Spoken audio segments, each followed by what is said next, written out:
Hello friends, இன்னைக்கு ரொம்பவே ஒரு ஹெல்தியான வெயிட் லாஸ் ரெசிபி தான் பார்க்க போகிறோம்.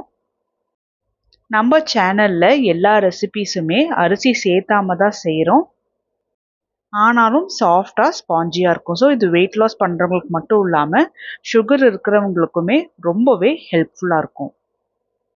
இன்னைக்கு ராகியில் குழிப்பணியாரம் தான் செஞ்சுருக்கோம். இதை செய்யறதுக்கு பவுலில் 1 டம்ளர் ராகி எடுத்திருக்கேன். ராகியில் அதிகப்படியான calcium, proteins, fibres, vitamins, minerals இருக்குது.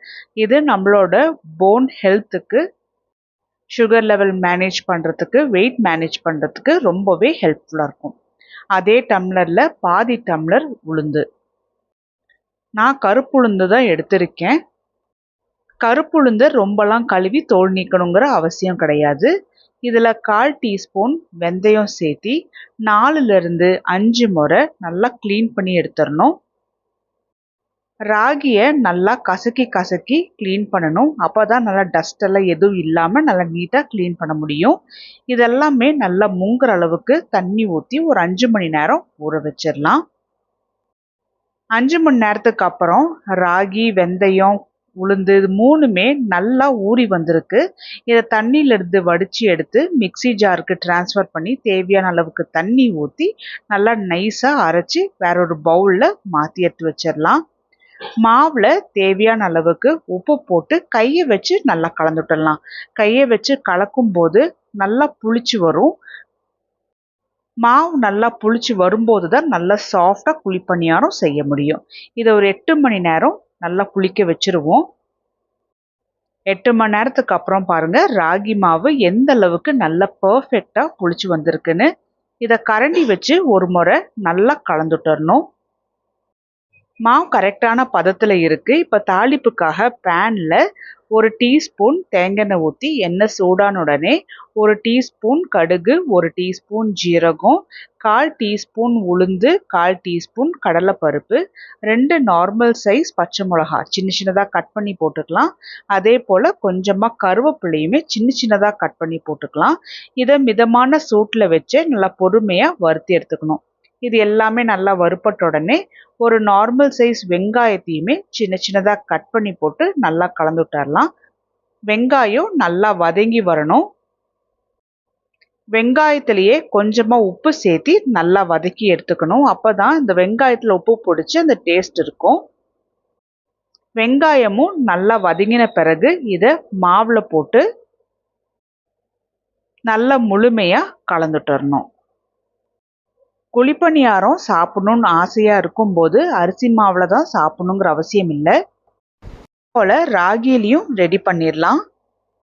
குழிப்பணியாரம் மாவு ரெடி ஆயிடுச்சு. இப்போ நல்லா ஒரு காரசாரமாக ஈஸியாக ஒரு சட்னி ரெடி பண்ணிடலாம். மிக்ஸி ஜாரில் 3 நார்மல் சைஸ் தக்காளியை 4ஆக கட் பண்ணி போட்டு காரம் தேவையான அளவுக்கு சாம்பார் பொடி, தேவையான அளவுக்கு உப்பு, தண்ணி சேர்த்தாம நல்லா அரைச்சி எடுத்துகிட்டு வந்துடலாம். நான் பாருங்கள் கொஞ்சமாக பல்பியாட்டம் அரைச்சி எடுத்துகிட்டு வந்திருக்கேன். அதே பேனில் 1 டேபிள் ஸ்பூன் தேங்காய் எண்ணெய் ஊற்றி எண்ணெய் சூடான உடனே 1/4 டீஸ்பூன் கடுகு, 1/4 டீஸ்பூன் ஜீரகம், 1/4 டீஸ்பூன் உளுத்தம் பருப்பு, 1/4 டீஸ்பூன் கடலைப்பருப்பு, 2ஆக கிள்ளி போட்ட 2 வரமிளகா, 2ஆக கட் பண்ண 2 பச்சை மிளகா. மிதமான சூட்லேயே இது எல்லாத்தையுமே நல்லா வறுத்து எடுத்துட்டு சின்னதாக கட் பண்ணின 2 கருவேப்பிலை இதையுமே எண்ணெயில் நல்லா தாளிச்சு விட்டுட்டு ரெடியாக அரைச்சி வச்சிருந்த தக்காளியும் ஊற்றிடலாம். இதில் 1 டம்ளர் அளவுக்கு தண்ணி சேர்த்திடலாம். 1/4 டீஸ்பூன் மஞ்சள், 1/4 டீஸ்பூன் பெருங்காயத்தூள் போட்டு நல்லா கலந்து விட்டுறலாம். இந்த ஸ்டேஜில் டேஸ்ட் பாருங்கள். காரம் தேவைப்பட்டுச்சுன்னா சாம்பார் பொடி, தேவையான அளவுக்கு உப்பும் போட்டு நல்லா கலந்துட்டு நல்லா ஒரு கொதி வந்த உடனே கடைசியாக சின்னதாக கட் பண்ணி வச்சுருந்த கொத்தமல்லியும் தூவி விட்டு கலந்துட்டுட்டோம் அப்படின்னா சட்டுன்னு செய்யக்கூடிய ரொம்ப டேஸ்டியான தக்காளி சட்னி வெங்காயம் பூண்டு இல்லாமல் ரெடி பண்ணியாச்சு. இது ராகி மாவில் செய்கிற ரெசிபீஸ்க்கு ரொம்பவே டேஸ்டியாக இருக்கும். குழிப்பணியார கல் கொஞ்சமாக சூடான உடனே எல்லா குழிக்குழியும் ஒவ்வொரு ட்ராப் எண்ணெய் வர அளவுக்கு ஊற்றிட்டு ஒவ்வொரு குழிக்குழியுமே மாவு ஊற்றிடலாம். மாவை குழியோட 75% மட்டும் ஊற்றணும், ஃபுல்லாக ஊற்ற வேண்டாம். மிதமான சூட்லேயே மூடி வச்சு நல்லா வேக வைக்கணும். 5 நிமிஷம் நான் டிஸ்டர்ப் பண்ணாமல் விட்டுட்டேன். இப்போ குழிப்பணியாரம் நல்லா கரெக்டாக ஒரு பக்கம் வெந்திருக்கு அப்படின்னு எப்படின்னா, மேலே வந்து மாவாட்டம் இருக்கக்கூடாது. நம்ம இப்படி திருப்பி போடும்போது மாவு ஒழுகக்கூடாது. இது போல் நல்லா வெந்திருக்கணும். திரும்பவும் இன்னொரு பக்கம் மூடி வச்சு ஒரு 5 நிமிஷம் வேக வச்சிட்டோம் அப்படின்னா நல்லா முழுமையாக வெந்திருக்கும். தானியங்கள் பொறுத்த வரைக்கும் நல்லா வேக வச்சு தான் சாப்பிடணும். அப்போ தான் வயிற்றுக்கு எந்த உபாதையும் இல்லாமல் இருக்கும். இதே போல் மீதி உள்ள மாவுலையும் நான் குழிப்பணியாரம் ஊற்றி எடுத்துக்கிறேன். ரொம்ப டேஸ்டியான ராகி குழிப்பணியாரம் ரெடி பண்ணி வச்சுருந்த தக்காளி சட்னியோட சாப்பிட போகிறோம்.